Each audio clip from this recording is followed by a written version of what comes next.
Sveiki, šiandieną pas Duomenų dėdę svečiuose turim Antaną Baltrušaitį. Ir iš tikrųjų, Antaną aš norėjau pakalbinti iš kelių skirtingų pusių, bet svarbiausia man ir įdomiausia, aišku, dalis tai yra apie skorį. Bet apie skorį mes prieisim vėliau, tai Antanai, gal papasakok trumpai apie savo iš tikrųjų karjerą, kelionę, kaip atsidūrė iki kur esi dabar. Na, paskui ten jau pakeliausim apie vingrybės ir kitus dalykus. Gerai, sveikas Tomai. Jo, čia šiaip prieš kokius metus aš atradau tavo podcastą, važiavau į Vilnių, mašinai klausiau ir galvoju, kaip faina, kad kažkas iš lietuvių, žinai, sukūrė podcastą apie lietuvius ir duomenis. Tai pagalvojau, labai nišinė sfera, labai maža auditorija, bet vis tiek pagalvojau, būtų faina, žinai, sudalyvauti, kad štai mes čia.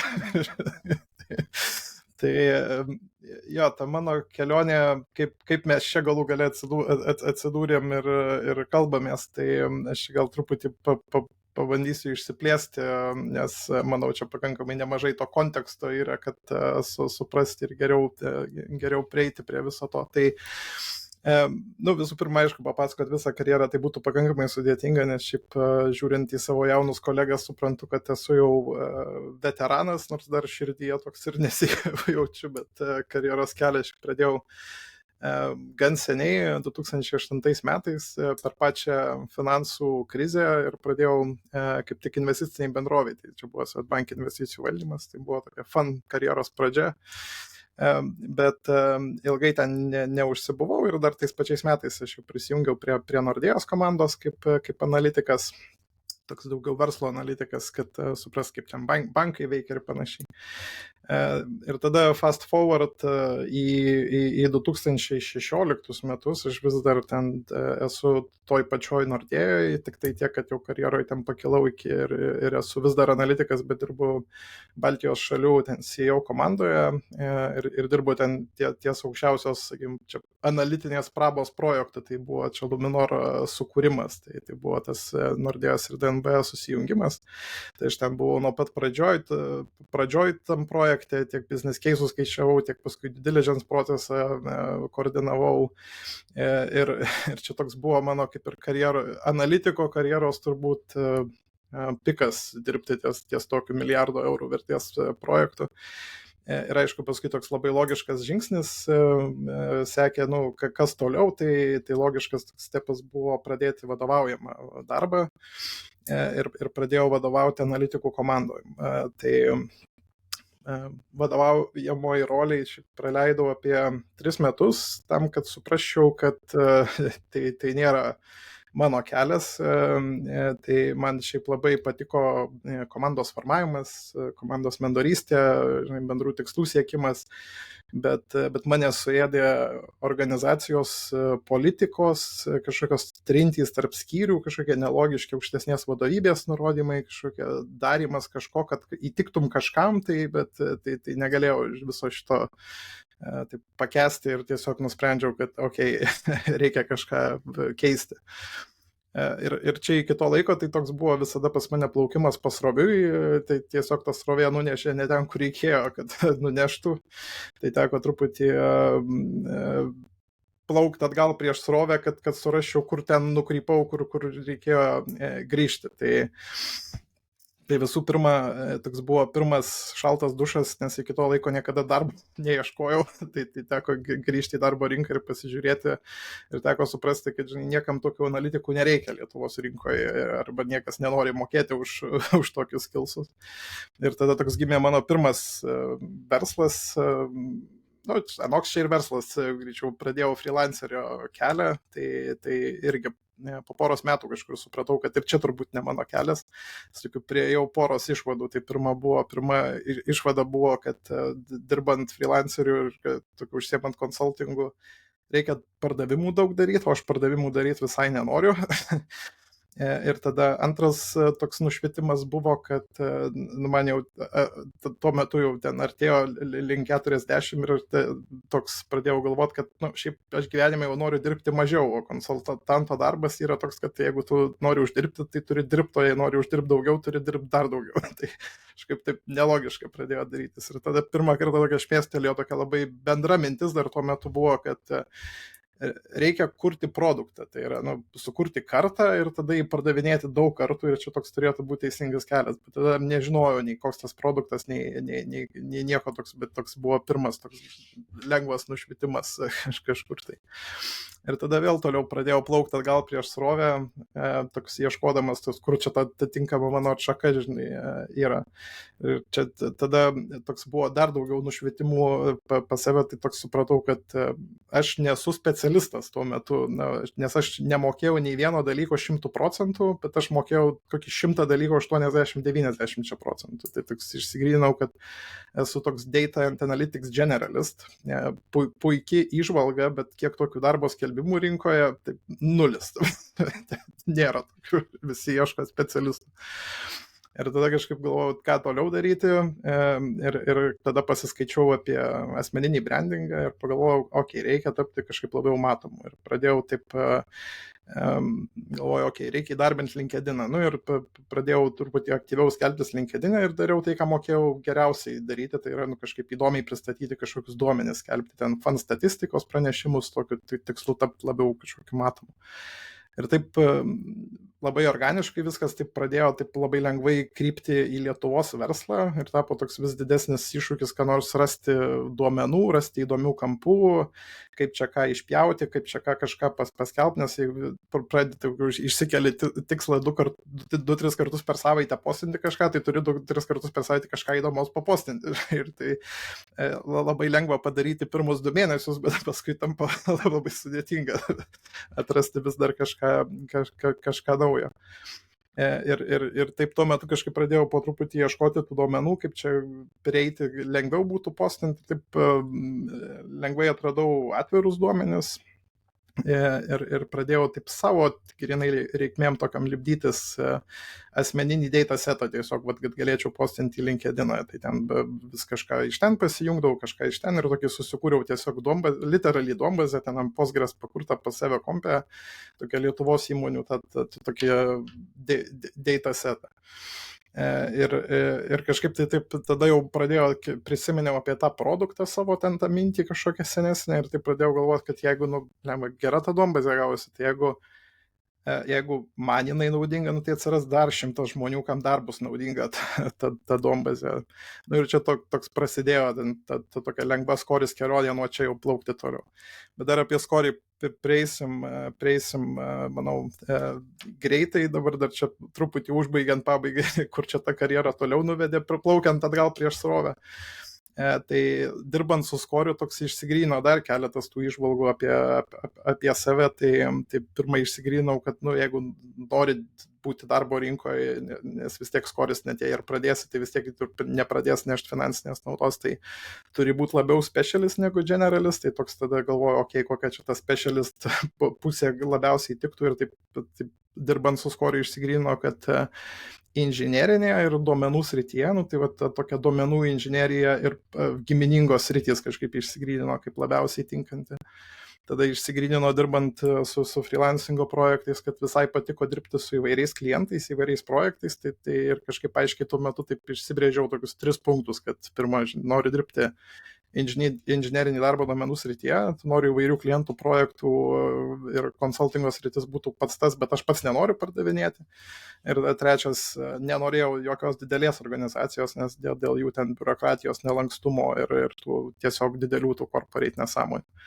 Tai kažkaip pasidariau tokius namų darbus, mečiau darbo skelbimus, net nebežiūrėjau, nes tiesiog galvoju vis tiek, kai nišiniai skillsai, tai reikia ir nišinių sprendimų ieškoti ir išsišortlistinau, kur aš čia galėčiau ar tikčiau būti ir tiesiog 2 skambučius padariau. Tai vieną skambutį nepataikiau, antrą skambutį pataikiau ir tai buvo ten Beyond Analysis, tokia nedidelė UK konsultingo įmonė dirbanti duomenų srityje ir tuo metu pradėjau dirbti kaip senior analytics engineer rolėje šitoje vietoje ir paraleliai vystyti Score projektą. Tai čia dienai toks ir esu. Tai labai ilga įžanga. Ne ilga, labai gera įžanga, nes susidėliojo iš karto akcentai, kaip atsidūrė, kokiais iššūkiais gyvenai, nes aš manau, kad tikrai ne tau vienam kyla tie klausimai. Ar aš čia su savo rolė, ne? Ar iš tikrųjų man tai patinka, ką aš darau, paskui nukrypsi, vat, kaip sakai, srovė nunešė į managementą, ne? Tai žiūri, nu, gal ne man, tada eit prieš srovę, žiūrėt, kaip čia kas ką, kurioje vietoje netą padariau. Manau, daugumai lygiai tas pats. Pavyzdžiui, mano pavyzdys irgi nėra iš tokių standartinių, ne? Tipo, irgi kontributorius, managementas, vėl atgal, nu toks, nes ieškai, kas tau tinka ir patinka, tai tas iš tikrųjų labai šaunu. Nu, Jo. Sunkus žingsniai, aišku, yra, nu, kai pradedi tą vadovavimą darbą dirbti, tai žengti atgal į tą specialistą toks atrodo, nu, kaip ir čia, žinai, nusimti kepurę ir tai toks grįžti kažkur atgal, toks truputį yra to tokio su savim pakovojimo nedidelio, bet aišku, vis tiek svarbiausia, kad pats gerai jaustumės ir būtum įtinkamai vietą. Jo, tai čia, žinai, klausimai kylantis tavo, ne, klausimai yra kylantis dažniausiai personalui, buvo vadovas, dabar jau nebe, ir čia tas prasideda visi kiti klausimai. Taip.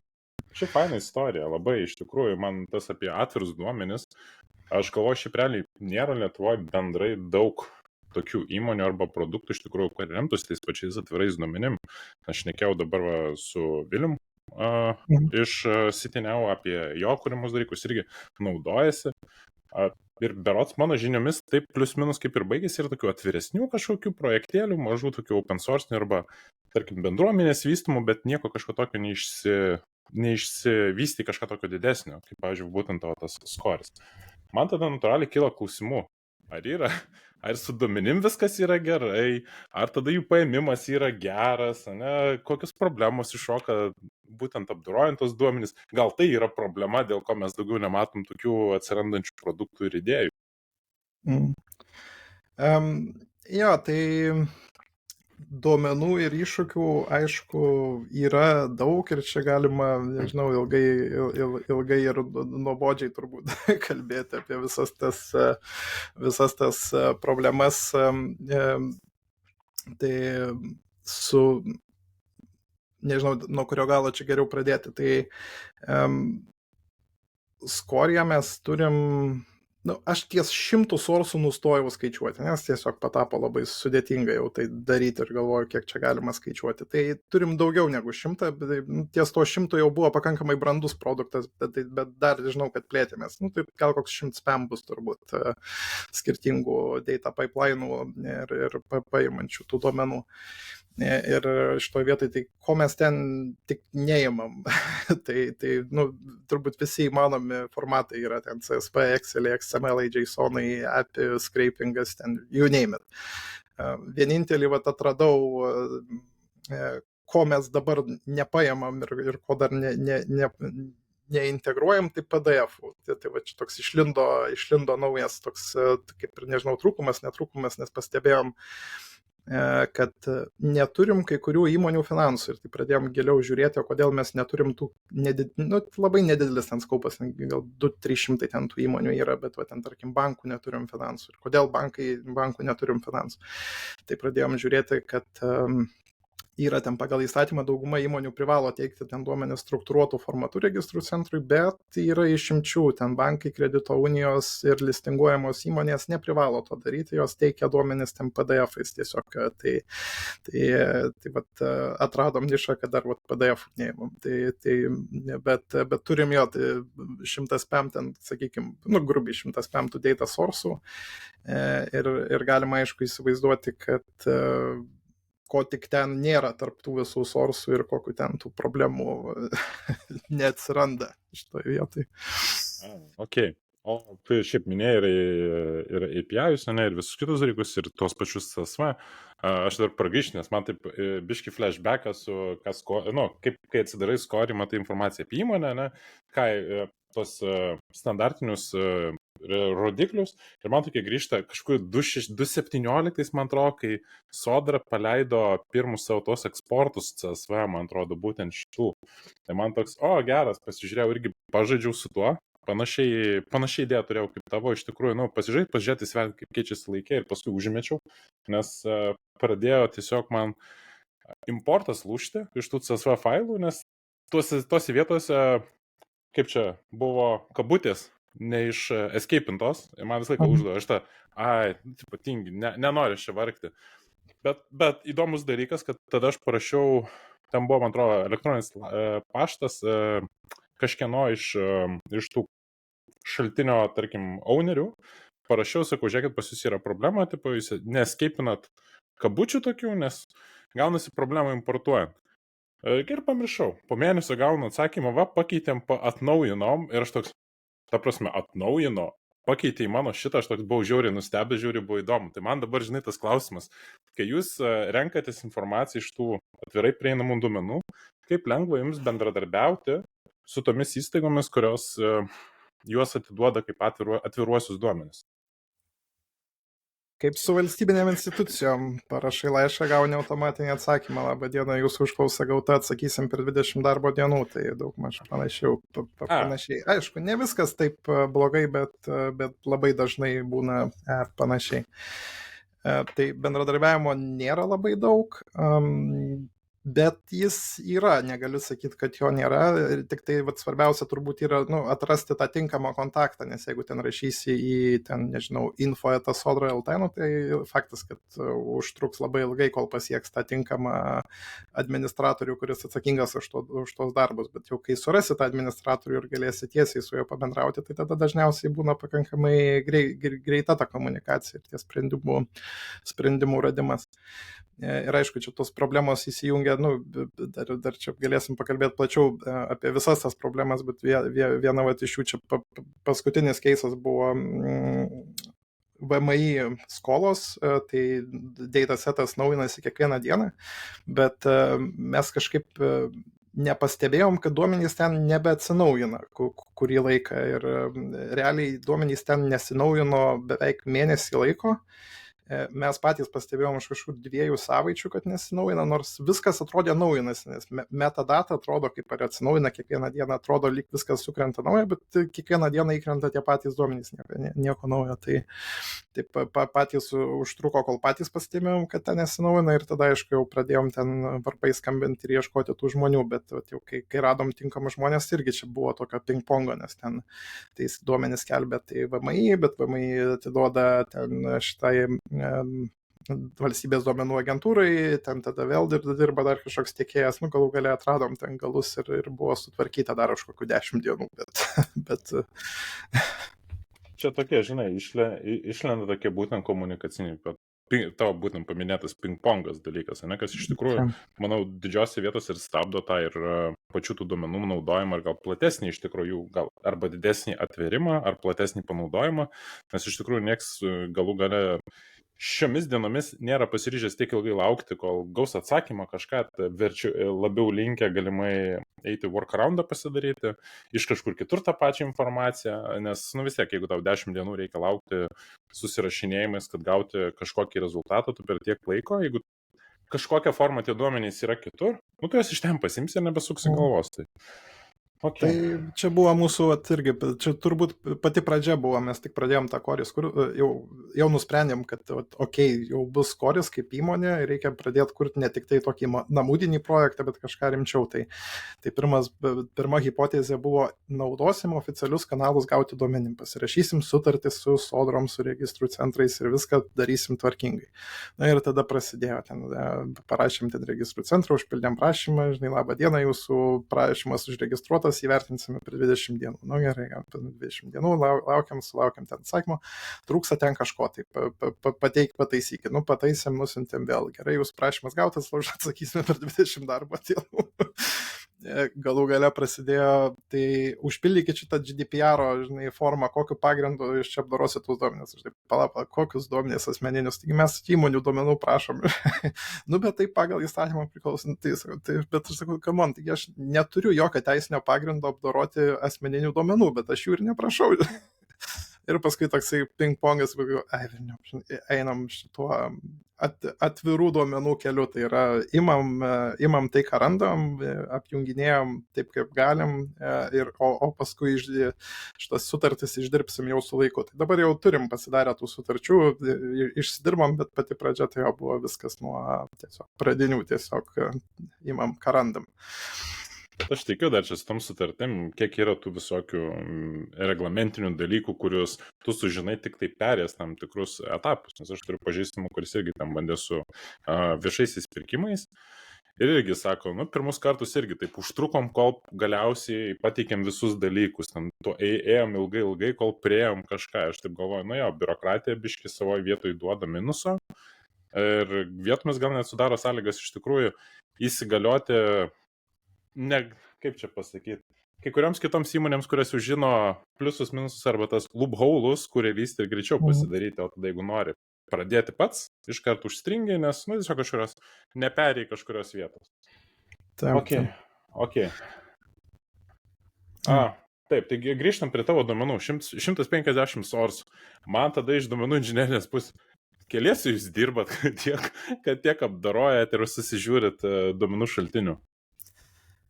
Tai duomenų kolūkis, tai viskas mano rankose yra. Tai bendrai skoris mes esam 3 šiai dienai. Tai esu aš, nu, Antanas čia kaip founderis, tai mano atsakomybės sritis yra visas duomenų kolūkis.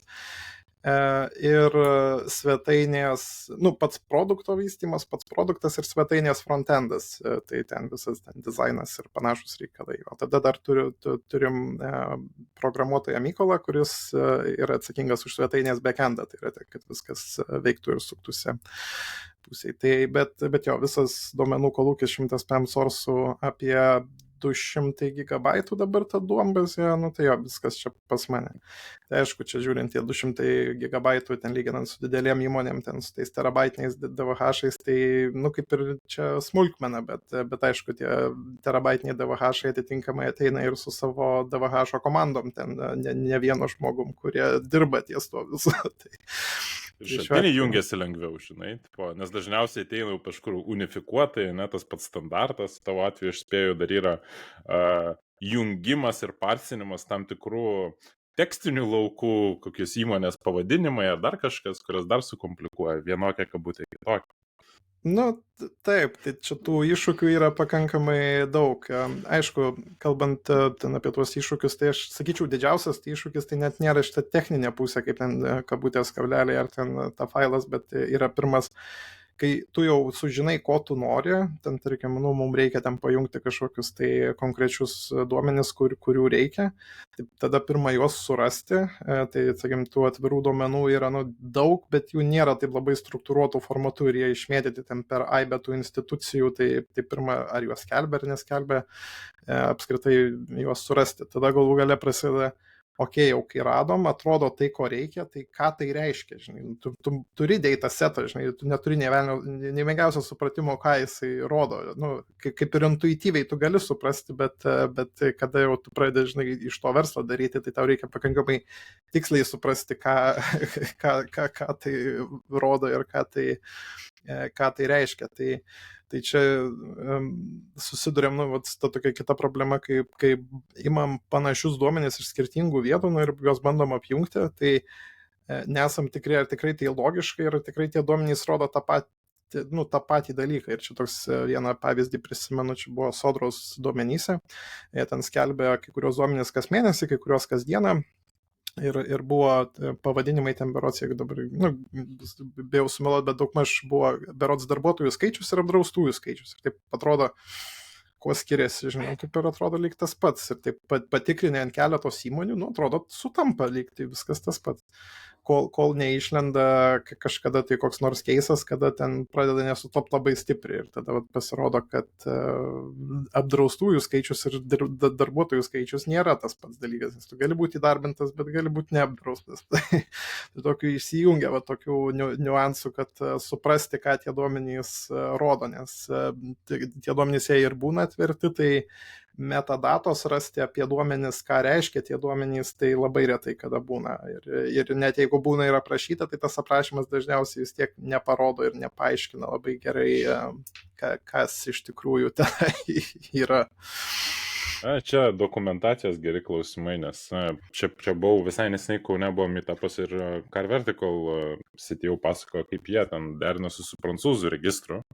gauti, tiems atsiuntė tiesiog vos ne JSON kaip pavyzdį, nu tai va, čia susipraskit, kas tai ką, tai irgi vargo, kol suprato, nes reikėjo prancūziškai šnekančio, kad suprastų visus niuansus, sužiūrėtų visus tos dalykus ir įsivertintų, ar tikrai taip yra, ką tai reiškia ir kokia situacija. Aš taip spėjau, Lietuvoje lygiai tas pats galioja, pasimi duomenys, pats analizuojasi, bandai testuoti, žiūrėti, statyti kažkokius, nežinau, savo primesti įsivaizdavimą, kas tai gali būti, kaip tai skaičiuosi, kaip tavo paminėtas tas apdraustųjų skaičius ir darbuotojų skaičius, nu, kaip ir atrodo, kaip ir tas pats, o tada paskui susiduri su realybė ir tada, nu, gal ir ne visai tas pats, tada pradedi knistis, kas kaip ir kodėl.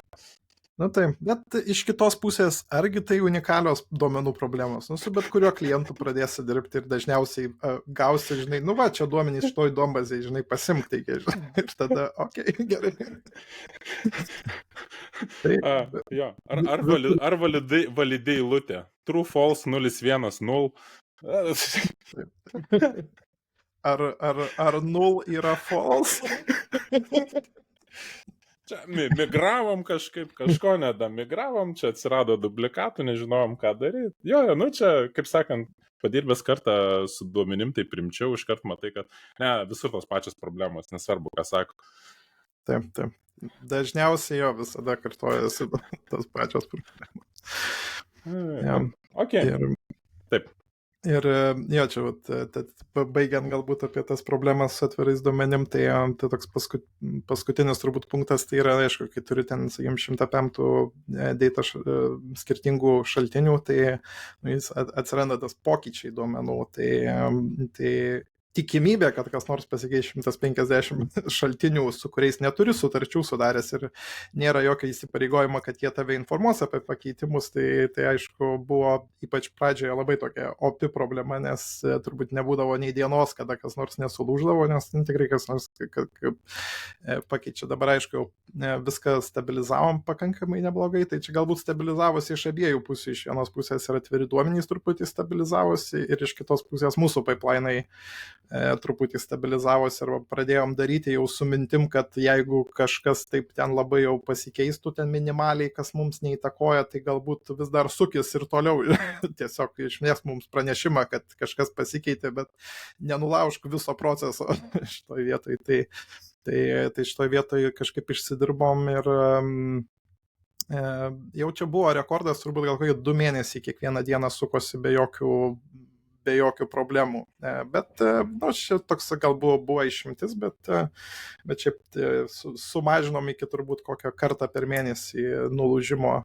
Dabar čia prasidėjo naujos problemos, bet čia jau nesusijęs su atvirais duomenim, bet čia reiks, nežinau, kalbėti su mūsų hostingo tiekėjais, nes irgi čia pradėjo nesąmonių. Čia vakar dienos šaltas dušas serverio IP adresą pakeitė, nepranešė iš anksto. O, okei, nu čia kito lygio jau problemos. Ja, čia jau kitos lygio problemas, bet... Okei. O tada grįžtant prie tos struktūros ir tų šaltinių, tai man iš tikrųjų dar kaip atrodo jūs tas bendrai, tas tavo paminėtas duomenų kolūkis, ne? Kas iš techninės pusės ten per žvėrį sukasi ir ką naudoja? Jo, tai šitoj vietoj tikrai negautume medalio už geriausią techninį sprendimą, bet tai veikia, tai viskas gerai. Bet tai veikia ir veikia puikiai. Ir čia, aišku, norint geriau suprasti tuos esamus pasirinkimus, tai vėlgi grįžti žingsnelį į pradžią reiktų. Tai viskas prasidėjo. Nu, kai tu tik pradedi verslą, tai niekada, tu dar net nežinai, ar verslas pasiteisins ar ne, tai tu nepradėsi investuoti iš karto pirkti ten brangaus kombaino ir tikėtis, kad reikės ten grūdus ten kulti. Vis tiek pasidarai kažkokį rinkos tyrimą, pradedi nuo dalgio, o paskui, jeigu jau paės su dalgiu, tai pirksi tą kombainą. Tai viskas prasidėjo nuo, nežinau, ar girdėjęs tokį įrankį Knaim, tai tokia kaip analitinė platforma, kuri nei ETL, nei duomenų bazių įrankis, ten greičiau data science įrankis, bet kaip buvo po ranka, mokėjau naudotis ir realiai ant to viską ir pastačiau. Atnaujinimas ten buvo kartą į mėnesį rankinis ir ten pradžiai veikė visai gerai, iki kol, kad patapo jau tas atnaujinimas kartą per mėnesį, ten užtrukdavo 2 dienas, nes toks būdavo komplikuotas, tada jau, supratom, reikia kažkaip čia modernizuoti kažką. Ir tada toksai vėlgi hipotezė buvo, taigi visi, žinai, dabar eina į cloudą ir visi čia daro modernius sprendimus ir aš pats, ką aš čia mažiau pasikaustęs, taigi žinau, kokios geriausios praktikos duomenų srityje yra, tai pasiraitojau rankovės ir pradėjau viską statyti ant Azure debesies, ten per Synapse Analytics, su PySparku, su Delta Lake'ais, Medallion architektūrom ir visais moderniausiais ir geriausiam šių dienų praktikom. Pradėjus visą tai migruoti, ties kokiais 5 ar 10% taip viso to progreso sumigruoti, aš taip pasižiūrėjau kaštus ir taip žiūriu 5 eurai dienai, 6 eurai dienai, 7 eurai dienai. Taip galvoju, kažkaip biški brangoka, bet tai taip, tiesią liniją nubrėžiau, jeigu čia 50% ir, žinai, apie 6 eurai, tai čia kalbam kažkur tai žirklės tarp 50 ir 100 eurų dienai, žinai, visą tai prasukti. Tai prasme, bankrotas mums bus su tokiais kaštais. Ir tada kažkaip toks atėjo nušvietimas, kad čia yra debesų spastai visų šitų sprendimų, nes tu pradėti yra labai pigu ir labai paprasta, bet kuo tu ten giliau limpi, tuo tampa brangiau ir tuo sunkiau iš ten išlipti tampa, nes tu investuoji daug laiko. Ir čia šitoj vietoj tada kažkaip tiesiog viską ištryniau, ką ten buvau pradėjęs daryti ir pradėjom iš naujo žiūrėti ir tada gavosi tiesiog, kad teko atsiprašyti on-premise sprendimų ir pasidaryti viską savo rankom, savo serveryje su on-prem. Tai turim tiesiog vieną compute serverį, ant kurio sukasi Microsoft SQL duombazė. Duomenų paėmimui naudojam arba SSIS paketus arba Python skriptus, tai čia priklausomai nuo sakykime, duomenų šaltinį. Jeigu ten jis daugmaž struktūruotas, tai SSIS puikiai veikia. Jeigu ten didesnis jovalas, tai tada imam tiesiog su Pythonu pasiprogramuojam, ką reikia. Ir tada duomenų transformacijai tiesiog sukasi arba SQL procedūros, arba vėl Python skriptai, jeigu reikia kažką paskaičiuoti, nes ten, sakykime, skaičiuojam ten kažkokias panašias įmonės, ten bandom pavertinti, tai ten jau su SSIS ten ar SQL nepadarysim. Ir čia tas on-premise tas mūsų serveris, tai va čia už manęs yra komoda, tai už tos komodos stovi mūsų compute serveris, kuris kiekvieną 24/7 sukasi ir viską ten dirba. Tai čia yra mūsų tas jo toks pagrindinis, kaip čia, mašina, kuri viską skaičiuoja, o pati svetainė tai sukasi jau ant viename iš hostingo tiekėjų, ant VPS-o, ir ten tada jau sukasi, kiekvieną dieną ten savaitiniai, mėnesiniai džobai, kurie kasdieniniai, savaitiniai, mėnesiniai džobai, kurie tada ten supučia naujus duomenis, apskaičiuoja, ką reikia ir tada sukelia į tą VPS-o serveriuką. O geriausias dalykas visame šitame tai yra mūsų IT infros kaštai, kurie kainuoja daug maž 30 eurų mėnesių ir greitis yra, ta prasme, neįtikėtinas. Aš manyčiau, kad jeigu, žinai, naitum į skorį pabandyti ten paspaudinėti, tai ten greitis yra, tikrai dirbom daug ties, tikrai yra puikus. Tai. Ne, bet tas nemake sense iš tikrųjų, tiek ką minėjai apie spastus, man tai yra labai juokinga irgi visą laiką, kai, tai pradėm nuo cloudo, bet iš tikrųjų būtent tai ir būna problema.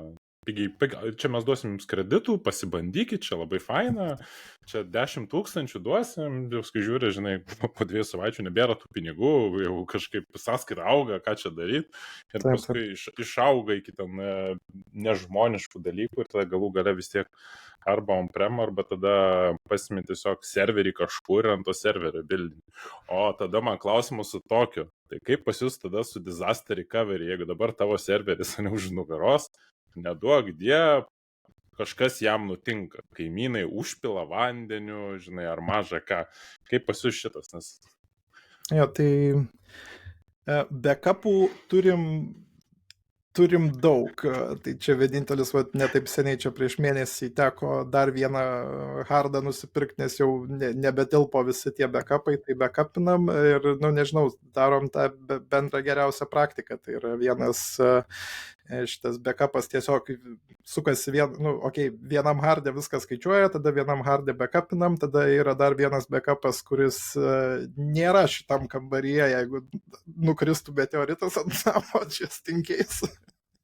Tai manau, kad jo, išgyventume. Labai didelis disasteris turėtų būti, kad kažkas tai neveiktų. Ir be to irgi per tuos visus pradinius didelius lūžius, tai mes nesam pasidarę taip, kad jeigu čia ir kažkas lūžta pas mus, tai mūsų svetainė nelūžta. Nu, tiesiog tai reiškia, kad tą dieną duomenys neatsinaujins, bet čia tam, kad pastebėtų kas nors, kad ten kažkas neatsinaujino tą būtent dieną duomenys, labai toks nišinis keisas, ten labai jau retam naudotojui, kuriam reikia ten vakar dienos tų duomenų, o dažniausiai per tą dieną ir susitvarkai tas visas savo problemas. Okay. Dar beje, aš taip grįžtant, žinai, dar kartu prie tavo LinkedIno tų postų, berods kažkuriam vienam iš jų rašėjai apie AI-ų, jeigu neklystu, ar ne, ir vaizdo plokštę buvo įsidėjęs serverį, ne? Kaip ta idėja sukasi? Sukasi, jo, tai aišku, čia tas AI-us, manau, per daug garbės sulaukia šios dienos visuomeniai, viskas čia AI ant bangos, tai mes irgi turim truputį ir naudojam tą AI, bet tokiam irgi labai nišiniam keisui ir nelaikom čia savęs kaip labai rimta kažkokia AI įmonė, bet kokią mes problemą sprendėm, tai sprendėm tai, kad mūsų duomenys yra. Mes turim daug duomenų, daug struktūruotų ir gražių duomenų, bet labai mažai teksto turim. O Google, kai indeksuoja svetainės, Google mėgsta tekstą ir mėgsta daug to teksto. Tai kuo daugiau teksto, tuo tave kaip ir teoriškai turėtų rankinti geriau arba bent jau geriau suprasti, apie ką ta svetainė yra. Tai mums reikėjo kaip savo duomenis pageneruoti į tekstą ir čia vėlgi įsijungia tie mūsų, kaip čia, ubagų sprendimai, kada neturi pinigų ir iš vienos pusės turėtum pinigų, tai pajungiai ChatGPT, Google Translate APIs pusvalandis ir gali generuoti ten aprašymus, pateikti duomenis ir generuoti aprašymus, bet kai reikia sugeneruoti 150 000 tų aprašymų, tampa labai brangu visą tai daryti, tai teko vėlgi grįžti į savo garažiuką, savo kambariuką ir pradėti daryti in-house AI sprendimus, tai dabar jau kaip ir turim atidirbę pakankamai gerai tą visą sistemą, tai tuos visus 150 000 aprašymus sugeneruoti, išversti ir manom, kad pakankamai kokybiškai mes šitą padarom per dieną. Tai kambarį būna šilta ir visam name būna šilta nuo vaizdo plokščių, bet pasidarom visą tai.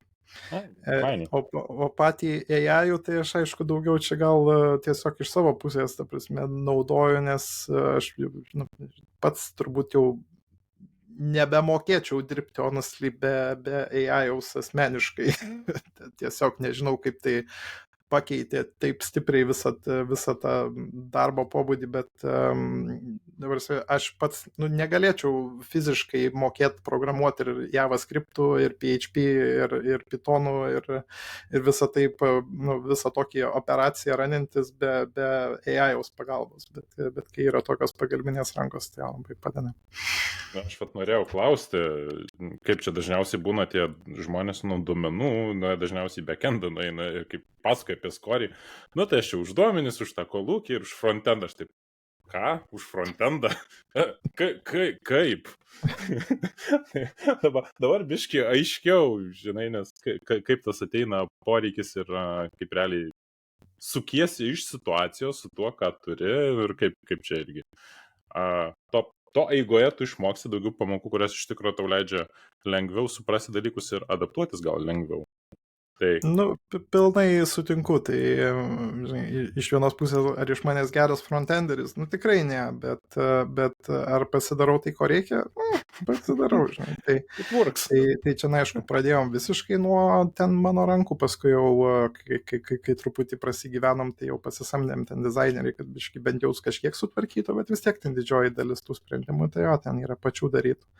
Ir čia, aišku, su tais AI-aus naudojimais, tai mes čia su Mykolu, su partneriu, tai būna, nes jisai toks hardcore programuotojas ir aš būna padarau greitai teplep su AI-um, veikia ir tada atiduodu jam code review daryti.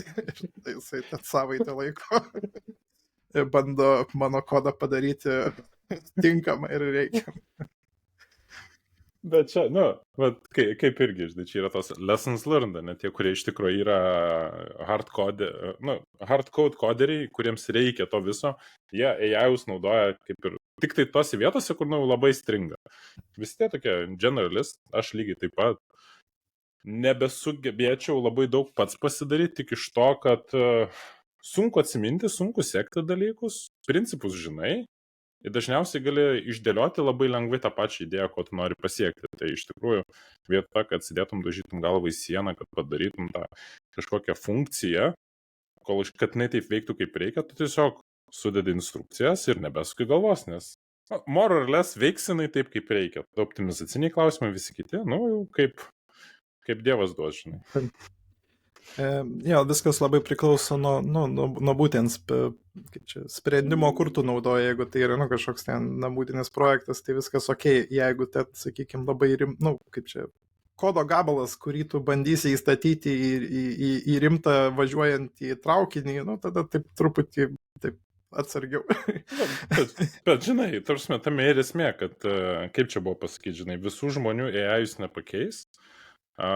Žmonės pakeis kiti žmonės, kurie tiesiog moka to AI naudotis. Tai čia lygiai taip pat, nes tu gauni tą, vadinkim, pranašumą ir greitį, kur padaryti boilerplate dalykus, kur tikrai kiti nespės. Tai realiai gaunasi toks ir plius ir minusai. Kartu, žinai, atbukini galvą vienose vietose, bet tu gauni tą pranašumą kitose.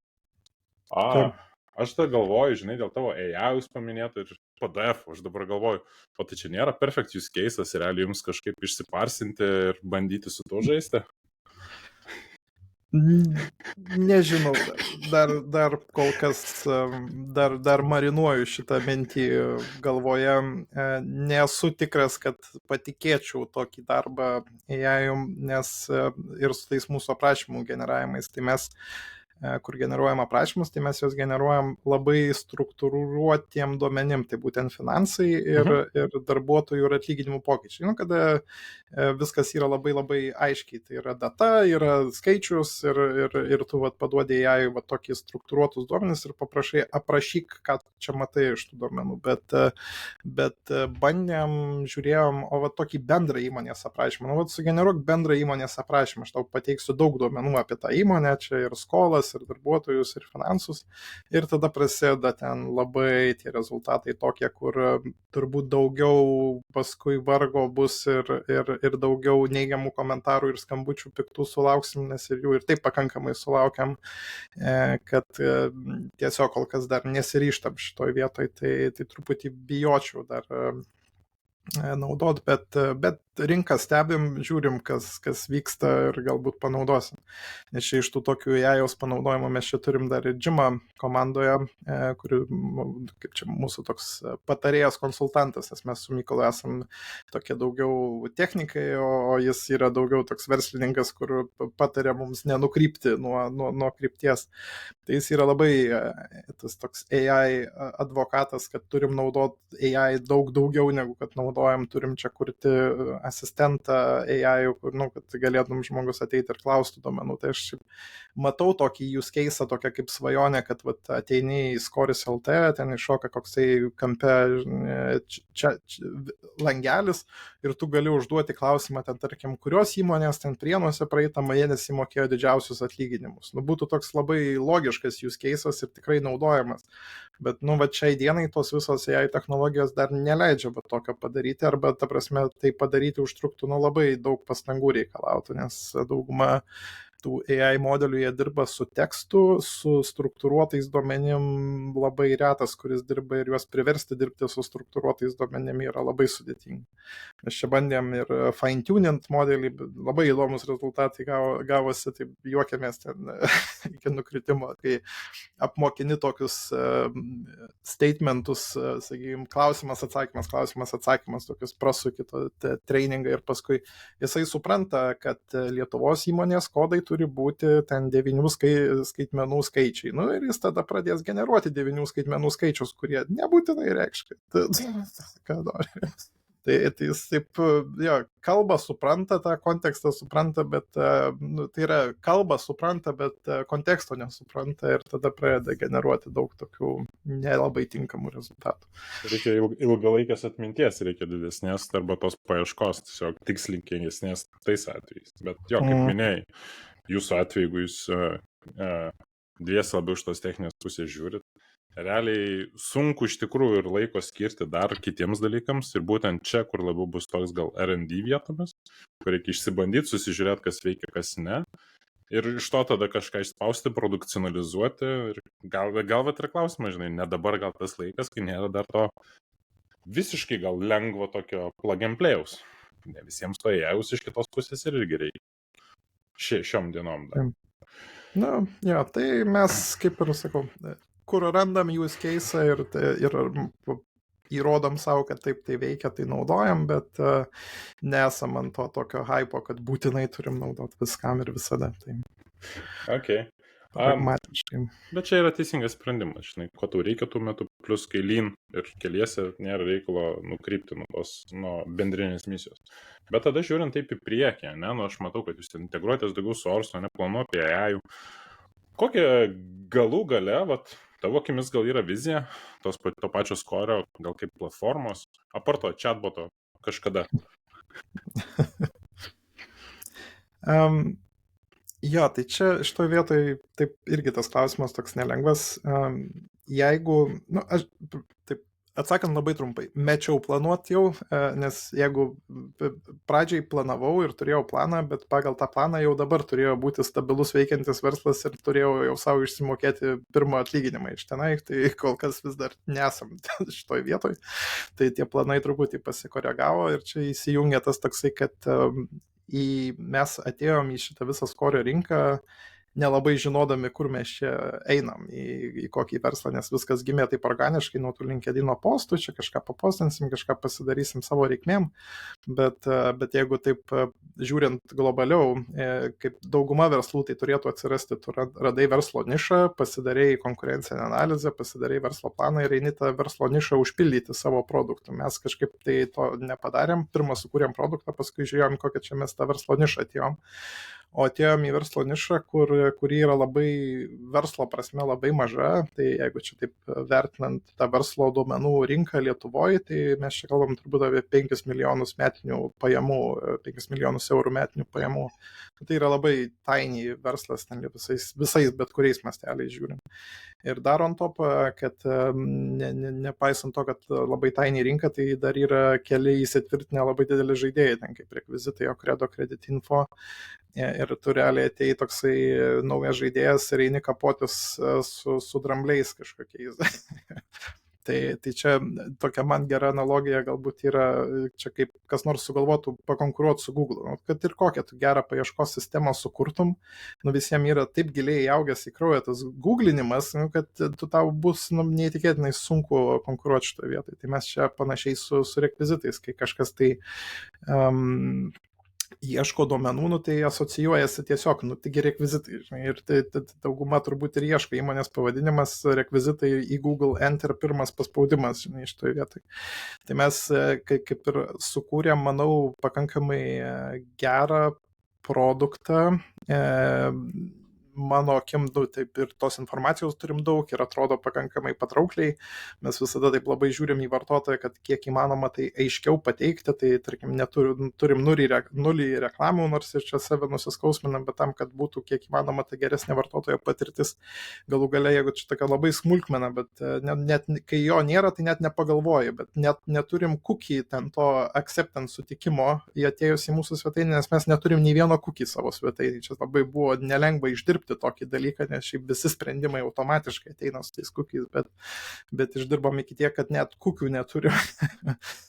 Vien tam, kad tokį kiek įmanoma pagerinti vartotojo patirtį. Ir tai Tas mūsų augimas ir plėtra yra toks visiškai organinis, ateinant vis tiek mes siūlom tą informaciją, kaip ir tie rekvizitai apie įmonės, mes ten toj paieškoj po truputį ten kylam kažkiek tai lėtai po truputį, bet labai tikimės, kad vartotojai galų gale paklikins ir tą ten 4 nuorodą ten to Google paieško atsidurs ir pas mus, galbūt pamatys, kad visai neblogas produktas ir galbūt nuo to nukrypimo, kad pažiūrėjus apie įmonę, atras ir mūsų kitus produktus, iš ko mes pagrindę ir uždirbam. Tai yra mūsų ten rinkos filtro įrankis toksai, kur galimybė ieškoti ten įmonių, pjaustytis ten įvairių formatų ir API sprendimai ir visi kiti ten ad hoc ten sprendimai. Ir čia tų produktų mes čia irgi kaip ir dar ir toliau vystom ir plėsim ir čia kitais metais paleisim irgi dar ne vieną tokį unikalų, sakykime, kažkokį naują produktą. Tai ta ateitis mūsų yra, kaip čia atsakant, keli punktai susiveda. Visų pirma, tai mūsų ta tokia techninės bazės sustatymas, kada viskas kainuoja labai nedaug, mums duoda labai daug laiko, nes mes nedeginam pinigų, tai mes galim savo laukti, kol užaugsim pakankamai, nes kai jau aišku augimas sustos, tai tada pradėsim galvoti, sukti, ką čia toliau daryti, bet kol kas, kol ten visi naudotojai auga po truputį, tai ir tegul auga, nereikia mums kažko labai rašint, pušint ar imti kažkokius drastiškų priemonių. Kol visas tas organinis augimas vyksta, tai mes atitinkamai ir toliau tą produktą vystom ir toliau jį gerinam savo tempu, kiek mes galim nuo tų savo pagrindinių darbų. Tai čia greičiau irgi būna nuo gyvenimo tarpsnių ir nuo nuotaikų. Vasarą turbūt sunkiau, nes ir ten pažvejot noris ir pakeliaut noris, žiemą turbūt lengviau, bet po truputį vystom. Dažnai gauna tų klausimų tokio, tai kada į kitas rinkas plėsimės. Čia šitoje vietoje tai kol kas, nežinau, mano atsakymas yra, visų pirma reikia padaryti čia toj Lietuvoje tą verslą, jeigu čia nepadarysim, tai kokią tikimybę padaryti kur nors kitur. Iš kitos pusės visą šitą dalyką lengvai nuskeilinti į kitą šalį nelabai įmanoma, nes mes čia kalbam apie tuos atvirus duomenis, tai kiekviena šalis turės visiškai savo visą specifiką, visiškai atskirus šaltinius, tai realiai tu turi ateiti į tą naują rinką ir nuo nulio pradėti visą tą darimą. Tai kol kas dar čia Lietuvoje nieko nepadarėm reikšmingo, tai dar palauksim su užsienio rinko. Okay. Tai va, tai toks išsiplečiant. Išsiplečia, bet aš taip iš karto sakau, planavau, bet ne. Planai iš šono neina ir aš taip. Kam neina planai, kas susiplanuoja, dažniausiai taip ir būna, net ir šiaip įmonėse dirbant susiplanuoja ketvirtį. Tai po pirmo mėnesio jau, ką susiplanavai tam ketvirčiui, taip 2/3 kokius jau išmeti lauk ir kažką kitą jau būni įsidėjęs. Tai čia, kaip sakant, planuok neplanavęs, o gyvenimas duos savo. Jo, aš kažkaip gyvenime labai daug nustojau planuoti apskritai, čia ir viso būna ten tie visi tokie darbuose, ten tie performance review ir ten savo asmeninių planų sudarimai ir toks, come on, ta prasme, taigi vis tiek praeis 2 mėnesiai ir tas planas bus absoliučiai irrelevant. Okay. Gerai, tai aš man atrodo, turiu porą klausimų, šiaip iš tikrųjų prieš einant į pačią pabangą, tai iš tikrųjų, būtent, tu dabar turi daug tos patirties, to know-how, vadinkime, darbą su lietuviškais atvirais duomenim, ne? Tai kokios būtų tavo, nežinau, kažkokie gal 2 kertiniai arba 1 kertinis patarimas žmonėms, kurie iš tikrųjų norėtų pradėti kažką tokio panašaus, nebūtinai tau konkurentai, aišku, Viscori, bet su kažkokiais kitais gal duomenimis norėtų kažką pradėti. Kokie būtų kertiniai patarimai jiems? Tai turbūt grįžtam prie pirmą, tai galbūt pradėti nuo verslo pamokų. Tai visų pirma, tai turbūt pasidaryti savo rinkos tyrimą ir nepult konkuruoti su Google'ais, nes tikrai bent jau tada pasiruošti, kad tikrai nebus lengva ir ten naiviai tikėtis, kad čia ateisi į tą rinką su savo puikiu produktu ir visi šoks pas tave naudotis. Tai to nebus. Pirma, žinoti tiksliai, kur tu eini, ko tu sieki, kas per rinką, kas per žaidėjai, ką tu bandai padaryti.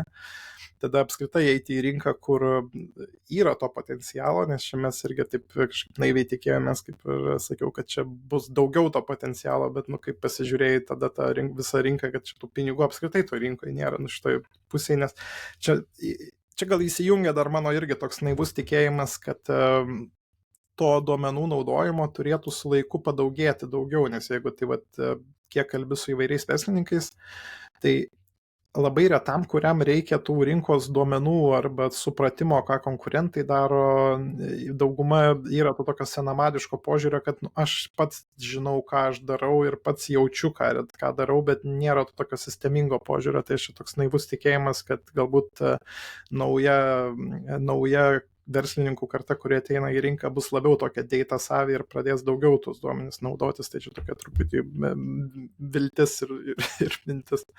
Tai aišku, čia viskas, čia, kaip čia, no regrets, viską, ką dariau, viską kartočiau, nes net jeigu ir nebus šito financial success, tai bus bent jau didelė žinių nauda, nes šiaip apskritai, kuriant skorį, tai aš čia išmokau daugiau negu per visus kitus metus savo karjeroje, nes tiesiog labai daug visko buvo.